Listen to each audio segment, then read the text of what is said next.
So good afternoon. Is it good afternoon? Good morning. So good morning everybody. Well, अब pharmacodynamics discuss करेंगे. So starting with agonist, then various types of agonists, full agonists, partial agonists, inverse agonists. Then we will be discussing antagonists. Antagonist के case में हमारे पास अलग अलग type के एंटागनिस्ट्स होंगे. Reversible एंटागनिस्ट्स होंगे, इरिवर्सिबल एंटागनिस्ट्स होंगे, राइट. और एक और टॉपिक आता है एंटागनिज्म का. एक टर्म है एंटागनिस्ट, ये एक ड्रग है. एक टर्म आएगा एंटागनिज्म, यानी ये एक बिहेवियर होगा जो ऑब्वियसली ड्रग ही शो करेगा. बट उस टॉपिक को हम कवर करेंगे बाद में, जब हम डिस्कस करेंगे कि कौन कौन से फैक्टर्स हो सकते हैं जो ड्रग के इफेक्ट्स को मॉडिफाई कर सकते हैं.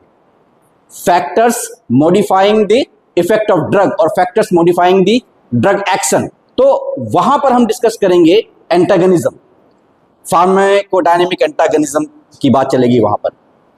ठीक है. देन एगनिस्ट क्या होगा? ये एक ऐसा ड्रग होगा, एक ऐसा मॉलिक्यूल होगा जो इंडोजेनस भी हो सकता है, यानी हमारी बॉडी के अंदर वो बन रहा है. से फॉर एग्जांपल न्यूरोट्रांसमीटर्स हमारी बॉडी के अंदर बनते हैं, या हार्मोन्स हमारी बॉडी के अंदर बनते हैं. तो ये हार्मोन्स, ये न्यूरोट्रांसमीटर्स, ये एगनिस्ट हैं.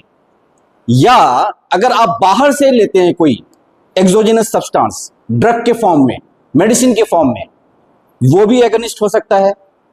तो एगनिस्ट होने के लिए क्राइटेरिया क्या है किसी भी ड्रग या किसी भी हार्मोन या किसी भी न्यूरोट्रांसमीटर के लिए? रिसेप्टर के साथ बाइंड करना होगा. Fine, it will bind to a receptor. पहली चीज तो ये हो गई. जब वो बाइंड करेगा, यानी ड्रग जब अपने रिसेप्टर के साथ बाइंड करेगा, तो ये एक कंप्लेक्स बनाएगा, ड्रग और रिसेप्टर का कंप्लेक्स. नाउ जब ये कंप्लेक्स बन जाएगा,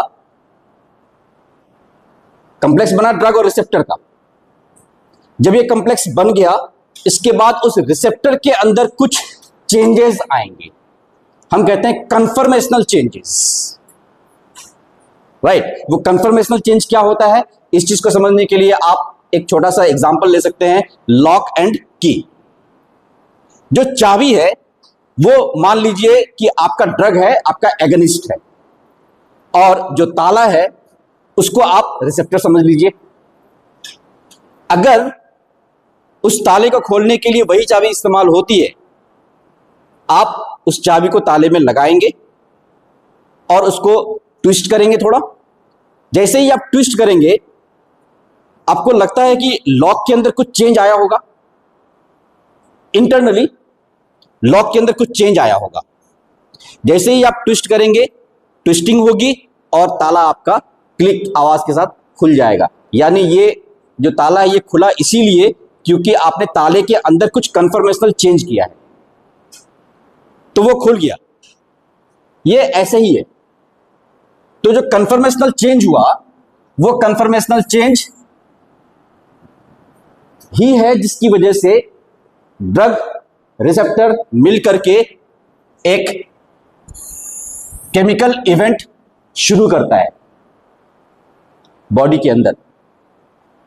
ठीक है. और जब केमिकल इवेंट शुरू होता है, उससे आपको रिस्पॉन्स दिखना शुरू हो जाता है. फाइन. से फॉर एग्जांपल एड्रेनलिन एक ड्रग है,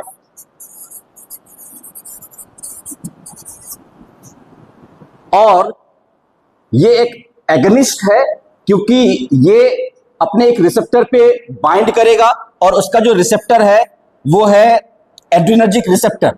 कई तरह के एड्रेनर्जिक रिसेप्टर्स हम लोग पढ़ेंगे आगे. अल्फा रिसेप्टर्स हैं, बीटा रिसेप्टर्स हैं. तो मान लेते हैं कि वो अल्फा रिसेप्टर पे बाइंड करता है. अब जब ये अल्फा रिसेप्टर पे बाइंड करेगा, तो उस रिसेप्टर के अंदर कुछ चेंज लाएगा, वो एक्टिवेट करेगा उसको एक्चुअली में. तो तो एक्टिवेट करने की वजह से इस एड्रेनालिन का इफेक्ट आना शुरू हो जाएगा, और वो जो इफेक्ट है वो कई तरीके से आएगा। जैसे अगर मैं आपको बोलूं कि एड्रेनालिन का जो इफेक्ट आएगा वो ब्लड प्रेशर को बढ़ाएगा, तो आपके दिमाग में क्वेश्चन आएगा, ठीक है ये तो रिस्पॉन्स हुआ, what about those chain of chemical events, I mean blood pressure कैसे बढ़ा? तो फिर मेरा जवाब होगा कि जो चेन ऑफ केमिकल इवेंट्स हुए हैं उसमें यह हुआ होगा कि adrenaline will cause constriction of blood vessels. उन ब्लड वेसल्स में अल्फा रिसेप्टर है, तो एड्रेनालिन ब्लड वेसल में पहुंचा, वहां उसको अल्फा रिसेप्टर मिला और उसने कॉन्स्ट्रिक्शन काउज किया। नाउ ये कॉन्स्ट्रिक्शन काउज कैसे हुआ, कॉन्ट्रैक्शन कैसे आया? क्योंकि ब्लड वेसल में एड्रेनालिन ने कैल्शियम की एंट्री कराई, ठीक है। एंजियोटेंसिन 2 का भी रोल आता है जो अलग से आता है, बट अगर आप एक छोटा सा तरीका समझें कि भाई वेसोकंस्ट्रिक्शन कैसे आया होगा, तो कैल्शियम की एंट्री हुई होगी, यानी जो चेन ऑफ केमिकल इवेंट्स है उसमें आप कह सकते हैं कि ओके कैल्शियम चैनल ओपन हुआ होगा, कैल्शियम की एंट्री हुई होगी, उसकी वजह से जो ब्लड वेसल्स है वो कॉन्ट्रैक्ट कर गए और बीपी बढ़ गया।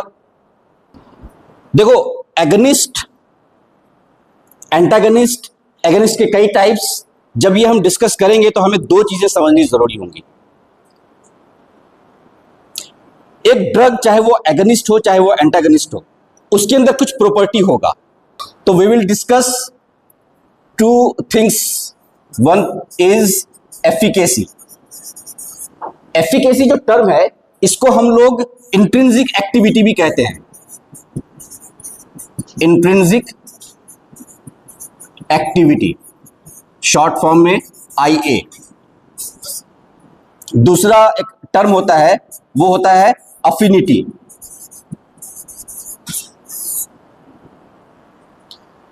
एक ड्रग के अंदर ये 2 चीजें देखी जाती हैं, इसके हिसाब से ये डिसाइड किया जाता है कि अगर वो एगनिस्ट है तो कैसा एगनिस्ट है, और अगर वो एगनिस्ट नहीं है, एंटागनिस्ट है, तो क्यों है। तो हम इन दोनों टर्मिनोलॉजी को समझते हैं कि एफिकेसी क्या होता है और अफिनिटी क्या होता है। Well, efficacy is the ability of the drug to produce a response. जितनी ज्यादा एफिकेसी, रिस्पॉन्स उतना ही ज्यादा। यानी एक एगनिस्ट के पास एफिकेसी तो होगी, क्या एंटागनिस्ट के पास एफिकेसी होगी? हम इस सवाल का जवाब लेंगे।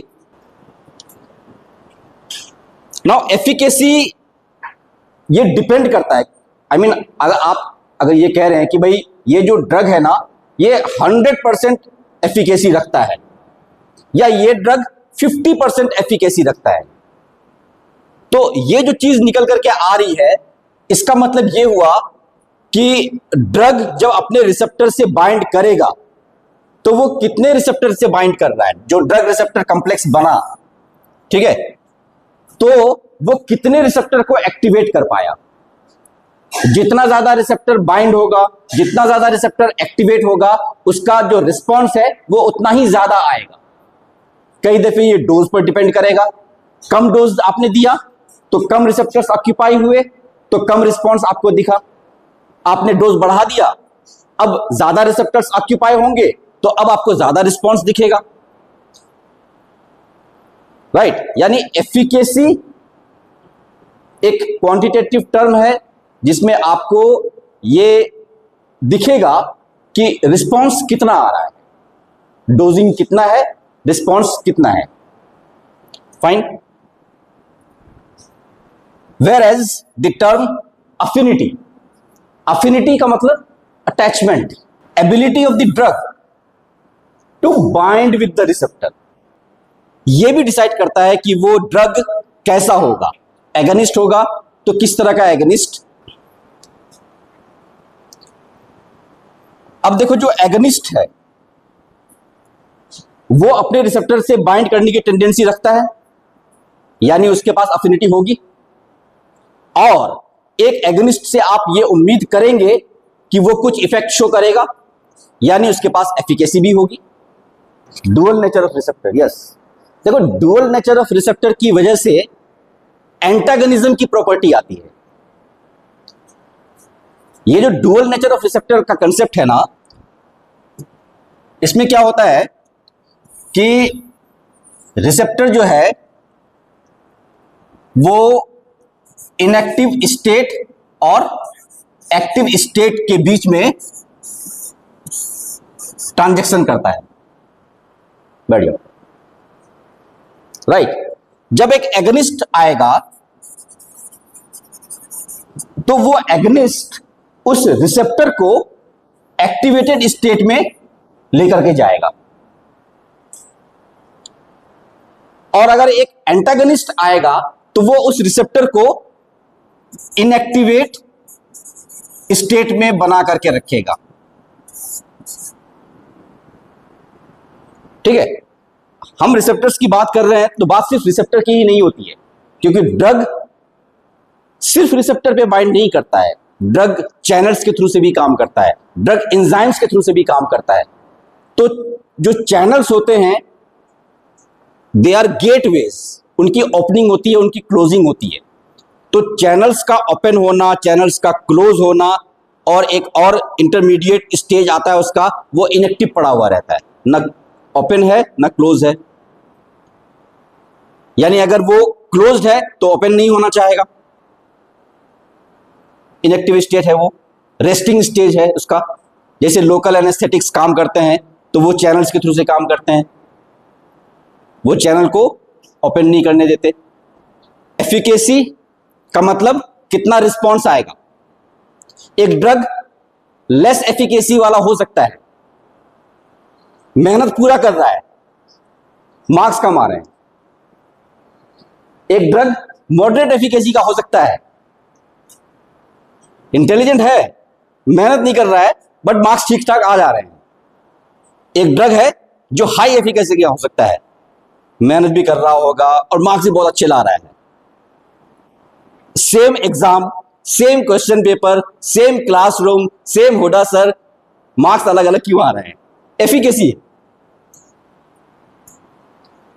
ठीक है, तो ड्रग का एफिकेसी अलग अलग हो सकता है, उसके हिसाब से उसके मार्क्स बनेंगे, उसका इफेक्ट शो होगा। और अफिनिटी है ही, मुझे अपने सारे स्टूडेंट से अफिनिटी है, तो हमारे और आपके बीच में रिसेप्टर और एगनिस्ट का बिहेवियर है। आप बदमाशी करें फिर देखें हम आपको एंटागनिज्म बिहेवियर शो कराएंगे। मतलब एफिनिटी तो रहेगी, क्योंकि कुटाई करने के लिए एफिनिटी का होना जरूरी है, बट फिर वो जो एक एम्पैथी होता है, एक सिंपैथी होता है ना, हम आपके लिए काम करेंगे ना आपको हम काम करने देंगे, फेल कर देंगे आपको हम। नाउ दूसरा टर्म है पोटेंसी। एक ड्रग अगर बहुत ज्यादा पोटेंट है, इसका मतलब क्या हुआ? वो बहुत ज्यादा ताकतवर है, राइट? और एक ड्रग अगर बहुत कम पोटेंट है, इसका मतलब है कि उसके पास एक पर्टिकुलर फार्माकोलॉजिकल इफेक्ट को शो करने के लिए ताकत इतना नहीं है, उसको बहुत ज्यादा मेहनत करनी पड़ेगी। ठीक है, जितना कम ड्रग यूज होगा, क्योंकि पोटेंसी जो है वो पोटेंसी आप अमाउंट ऑफ द ड्रग के बेसिस पर बताते हैं। एक ड्रग का कितना अमाउंट यूज हो रहा है एक फार्माकोलॉजिकल प्रॉपर्टी शो करने के लिए, जितना कम अमाउंट यूज होगा उतना ज्यादा पोटेंट माना जाएगा वो। ठीक है, तो जो ड्रग हाई पोटेंसी के होंगे, इसका मतलब है कि उन ड्रग्स की जो अफिनिटी है वो काफी ज्यादा होगी।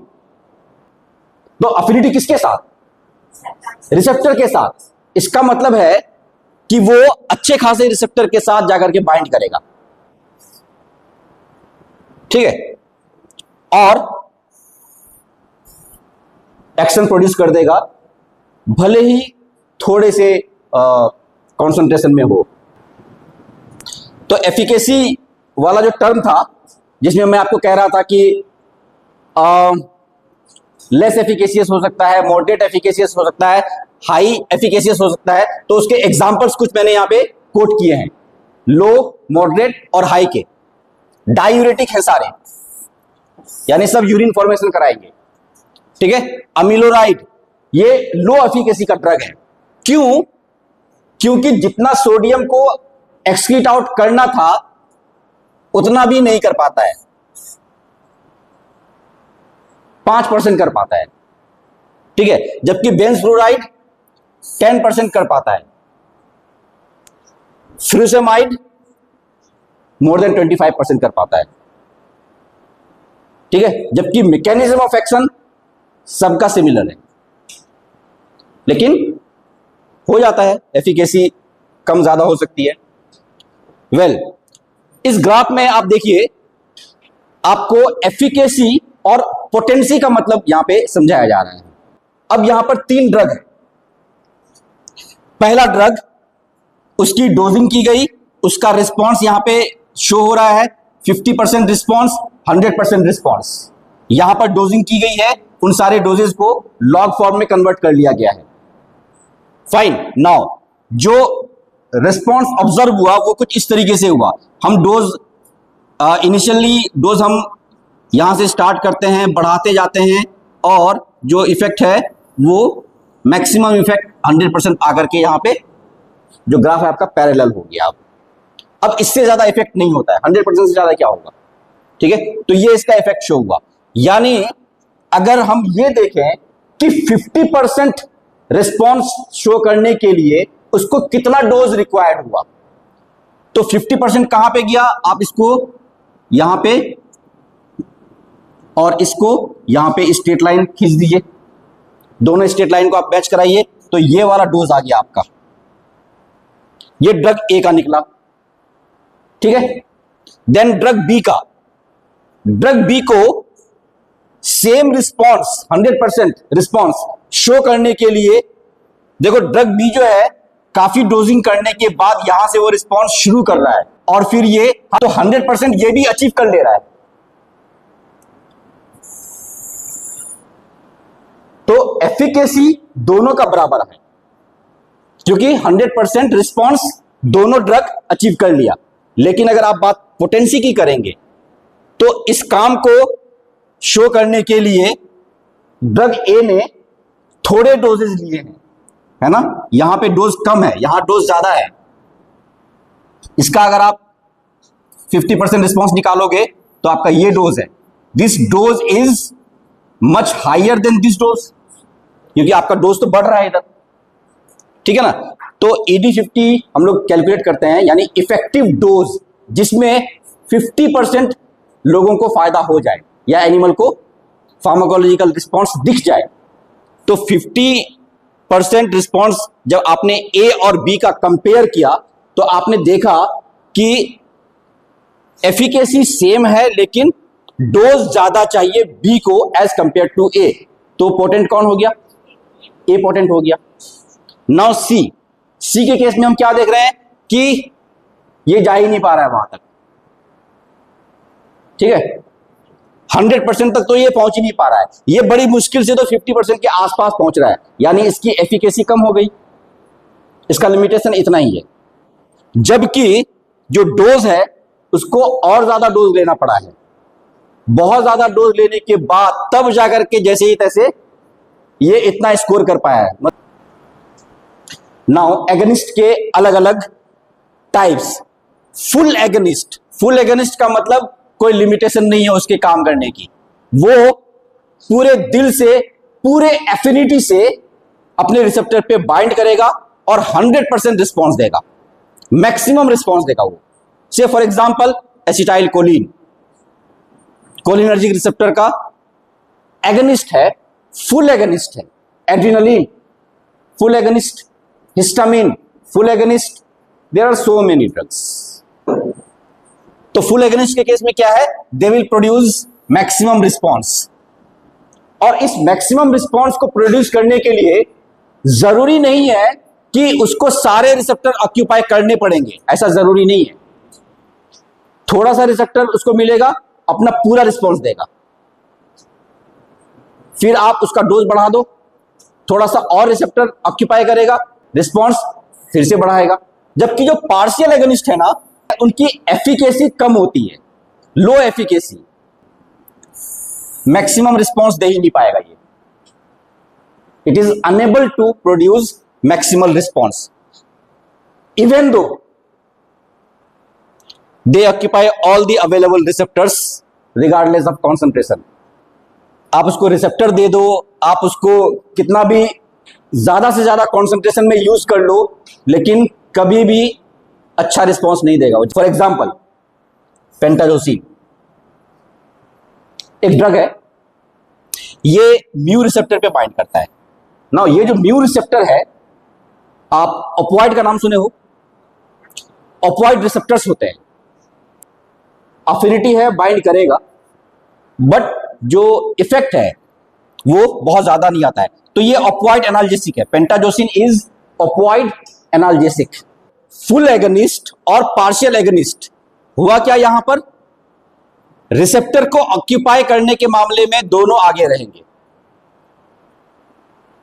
भाई हमको रिसेप्टर चाहिए पूरा, हमको सारी फैसिलिटी चाहिए, लेकिन जब काम करने की बारी आएगी, जब रिजल्ट देने की बारी आएगी, तो फुल एगनिस्ट आपको मैक्सिमम रिस्पांस देगा, जबकि पार्शियल एगनिस्ट आपको मैक्सिमम से बहुत नीचे देगा रिस्पांस, 50 से भी नीचे दे रहा है ये पार्शियल एगनिस्ट। इनवर्स एगनिस्ट, ना इनवर्स एगनिस्ट में क्या है भाई, ये है तो एगनिस्ट, यानी इसके पास एफिकेसी भी होगा, इसके पास अफिनिटी भी होगी, क्योंकि ये एगनिस्ट है। लेकिन हमने कहा ये इनवर्स एगनिस्ट है, मतलब एक फुल एगनिस्ट के पास जो एफिकेसी होती है वो पॉजिटिव एफिकेसी होती है, जबकि इनवर्स एगनिस्ट के पास जो एफिकेसी होगी वो निगेटिव एफिकेसी होगी। यानी बायोलॉजिकल रिस्पॉन्स आएगा, बट वो अपोजिट नेचर का आएगा। देखो एगनिस्ट है तो रिस्पॉन्स तो आएगा, एंटागनिस्ट रिस्पॉन्स नहीं देते हैं, वो रिसेप्टर से बाइंड करेंगे बट रिस्पॉन्स नहीं देंगे। लेकिन अगर एगनिस्ट है, बाइंड भी करेगा, रिस्पॉन्स भी देगा। तो इनवर्स एगनिस्ट बाइंड भी करेगा, रिस्पॉन्स भी देगा, लेकिन अपोजिट नेचर का रिस्पॉन्स देगा। एक एग्जांपल लेते हैं हम बेंजोडाइजेपिन रिसेप्टर का। बेंजोडाइजेपिन रिसेप्टर में क्या होता है, चाहे बेंजोडाइजेपिन हो, चाहे बार्बिट्यूरेट हो, चाहे गाबा हो, काम कैसे करेगा, ये जो चैनल है ये क्लोराइड आयन चैनल है। क्लोराइड आयन चैनल की ओपनिंग होती है और क्लोराइड आयन मूव करना शुरू कर देता है। जितना ज्यादा क्लोराइड आयन मूव करेगा, जितना ज्यादा ये ओपन होगा, उतना ही अच्छा इफेक्ट आपको दिखेगा। इफेक्ट ब्रेन को डिप्रेस करने का इफेक्ट, ठीक है। तो ये एगनिस्ट हो गए, ये भी एगनिस्ट हो गया, full agonist. Now what is inverse agonist? Inverse agonist भी आकर के बाइंड करेगा कहीं पर, क्योंकि एगनिस्ट है तो बाइंड करेगा। मान लो कि यहां पर वो बाइंड कर रहा है, इनवर्स एगनिस्ट आकर के इस जगह पे इनवर्स एगनिस्ट आकर के बाइंड कर रहा है, मान लेते हैं एग्जांपल बीटा कार्बोलिन। तो इनवर्स एगनिस्ट क्या करेगा, इफेक्ट तो शो होगा बट ऑपोजिट इफेक्ट शो होगा। और वो ऑपोजिट इफेक्ट क्यों शो हो रहा है, क्योंकि जो गाबा का अपना ओरिजिनल एक्टिविटी है, वो ओरिजिनल एक्टिविटी उसको रोक देगा। वो एंटागनिस्ट नहीं है ये उसको रोक देगा और अपना ही इफेक्ट शुरू कर देगा, जस्ट ऑपोजिट इफेक्ट। गाबा क्या कर रहा था, आपको एंजाइटी फ्री कर रहा था। तो इनवर्स एगनिस्ट क्या करेगा, एंजाइटी काउज करेगा। अच्छा, एंजाइटी की वजह से नींद नहीं आ रही थी, तो गाबा वाले ड्रग्स क्या करेंगे, स्लीप इंड्यूस करेंगे, ठीक है। यहां पर क्या होगा, इंसोम्निया होगा यहां पर, यानी नींद नहीं आना। इनसोम्निया यानी नो स्लीप। तो आपने अगर बीटा कार्बोलिन लिया है, ये बीटा कार्बोलिन गाबा रिसेप्टर पे बाइंड करेगा, लेकिन इफेक्ट तो प्रोड्यूस करेगा बट अपोजिट नेचर का। एंजाइटी काउज होगा, इनसोम्निया होगी, नींद नहीं आएगी, सीजर्स आएंगे, मिर्गी के अटैक, क्योंकि मिर्गी के अटैक के लिए भी ये दिया जाता है। तो मिर्गी का अटैक आपका गाबा वाले ड्रग्स सही कर देंगे, बट बीटा कार्बोलिन मिर्गी का अटैक बढ़ा देगा, सीजर्स काउज करेगा। तो दिस इज इनवर्स एगनिस्ट। तो ग्राफिकली आप इसको एक छोटा सा ग्राफ से देख सकते हैं।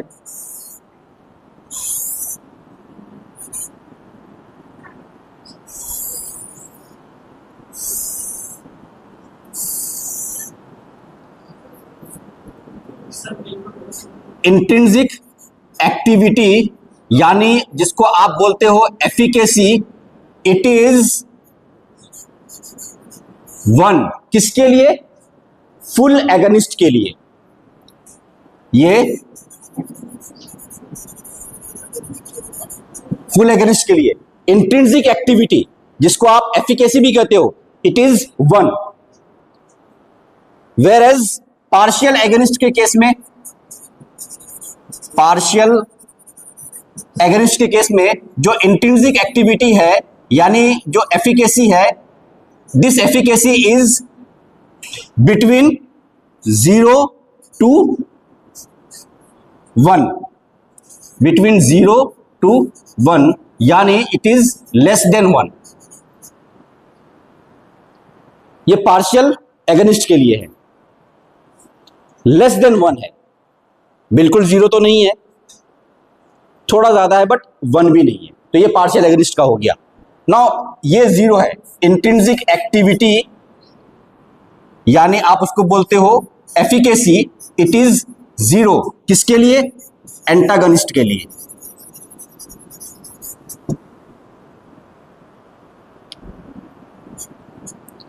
जबकि इनवर्स एगनिस्ट के लिए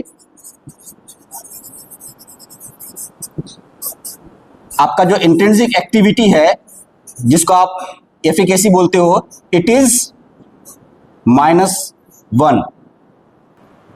now antagonist, they will bind to the receptor, क्योंकि अफिनिटी तो है, रिसेप्टर बाइंडिंग की अफिनिटी है, but they will not activate the receptor. तो जो एंटागनिस्ट होगा वो एंटागनिस्ट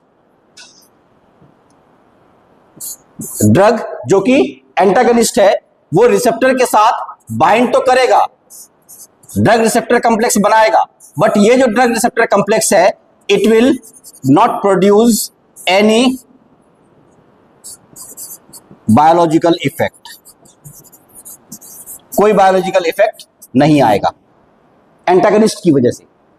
रिसेप्टर बाइंडिंग हो जाएगी, लेकिन कन्फर्मेशनल चेंज के टाइम पर वो उस रिसेप्टर को एक्टिव स्टेट की तरफ नहीं ले जा पाएगा, उसको इनएक्टिव स्टेट की तरफ लेके चला जाएगा। तो इनएक्टिव स्टेट की वजह से वो जो आपका रिसेप्टर है वो एक्साइट नहीं होगा, जिसकी वजह से कोई फार्माकोलॉजिकल इफेक्ट नहीं आएगा, बाइंडिंग होगी बस।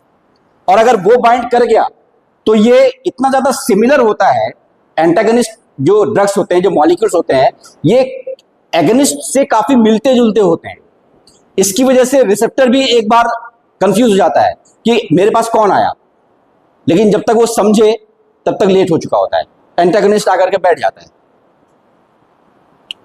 और कोई भी एगनिस्ट आकर के उसको बड़ी मुश्किल से हटा पाता है। वो डिपेंड करता है कि वो जो आकर के बैठा है, जो उसने रिसेप्टर के साथ बॉन्डिंग बनाई है, वो किस तरीके का बॉन्डिंग बनाई है। अगर हाइड्रोजन बॉन्डिंग है, weak van der Waals force bond है, तो उसको हटाया जा सकता है। आपको सिंपली कुछ नहीं करना है, एगनिस्ट का डोज बढ़ा देना है, ठीक है। लेकिन अगर एंटागनिस्ट ने कोवैलेंट बॉन्डिंग कर लिया, तब तो आप कितना भी डोज बढ़ा लो, आप कुछ नहीं कर सकते। हटा ही नहीं सकते आप एंटागनिस्ट को वहां से।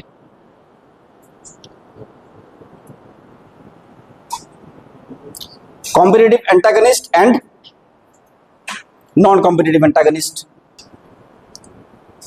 तो जो कॉम्पिटिटिव एंटागनिस्ट होते हैं, यानी है ड्रग ये और एंटागनिस्ट हैं। जो कॉम्पिटिटिव एंटागनिस्ट होते हैं, पहला जो नेचर है उनका कि वो रिवर्सिबली बाइंड करेंगे। आप उसके इफेक्ट को खत्म कर सकते हैं। कैसे? By increasing the concentration of agonist. हम एगनिस्ट का एक डोज रिस्पॉन्स कर्व बना रहे हैं, ठीक है। मान लीजिए कि ये एक डोज रिस्पॉन्स कर्व बना एगनिस्ट का। ये एक ड्रग है, ड्रग ए, ठीक है जी। दूसरा ड्रग, ड्रग बी। तीसरा ड्रग,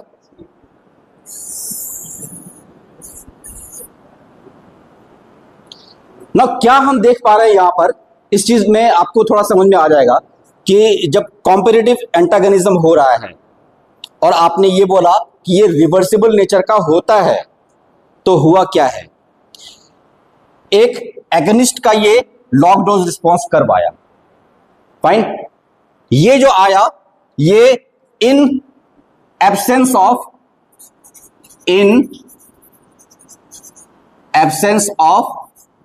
एंटागनिस्ट है, यानी इस वक्त एंटागनिस्ट यूज नहीं किया है आपने, इसने अपना मैक्सिमम रिस्पॉन्स दे दिया।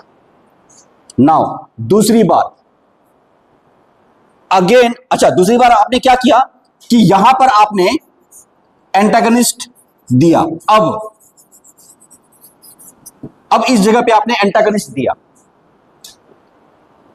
ठीक है जी।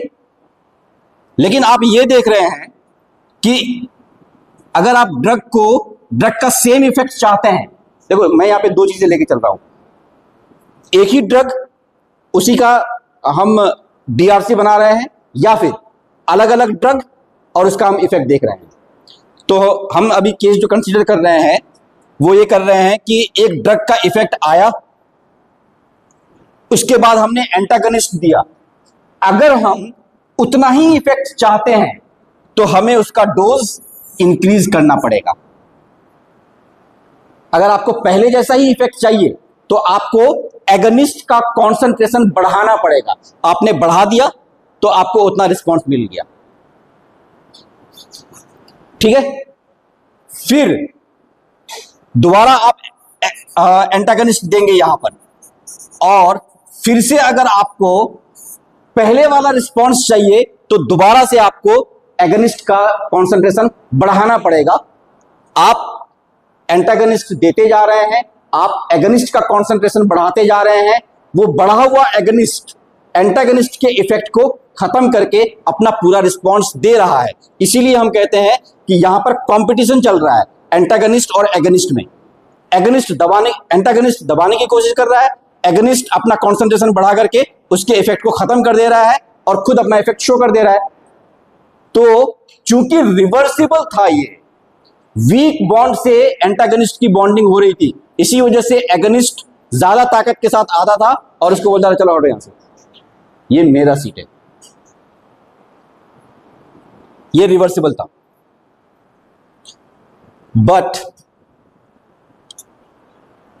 अगर आप इरिवर्सिबल एंटागनिस्ट की बात करेंगे तो इरिवर्सिबल एंटागनिस्ट में क्या होगा कि रिस्पॉन्स आपका घटता चला जाएगा। लॉग डोज, आपका पहले रिस्पॉन्स आया मान लीजिए इतना, ठीक है।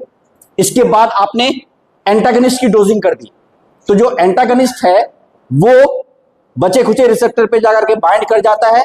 फिर जब आप एगनिस्ट की डोजिंग करेंगे तो उस एंटागनिस्ट ने जो बाइंड कर लिया है अब वो छोड़ने वाला नहीं है, क्योंकि कोवेलेंट बॉन्डिंग के साथ बाइंड कर लिया है। तो वो एंटागनिस्ट बोलता है जहां भी बचा है वहां जाकर बाइंड कर लो, हम नहीं हटते यहां से। तो जो रिस्पॉन्स आएगा वो रिस्पॉन्स इतना आएगा।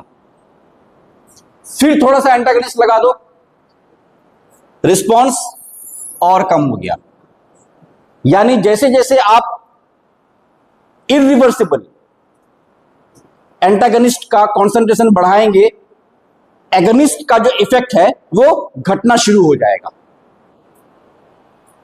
तो ये नॉन कॉम्पिटिटिव था, इसमें कंपटीशन है ही नहीं।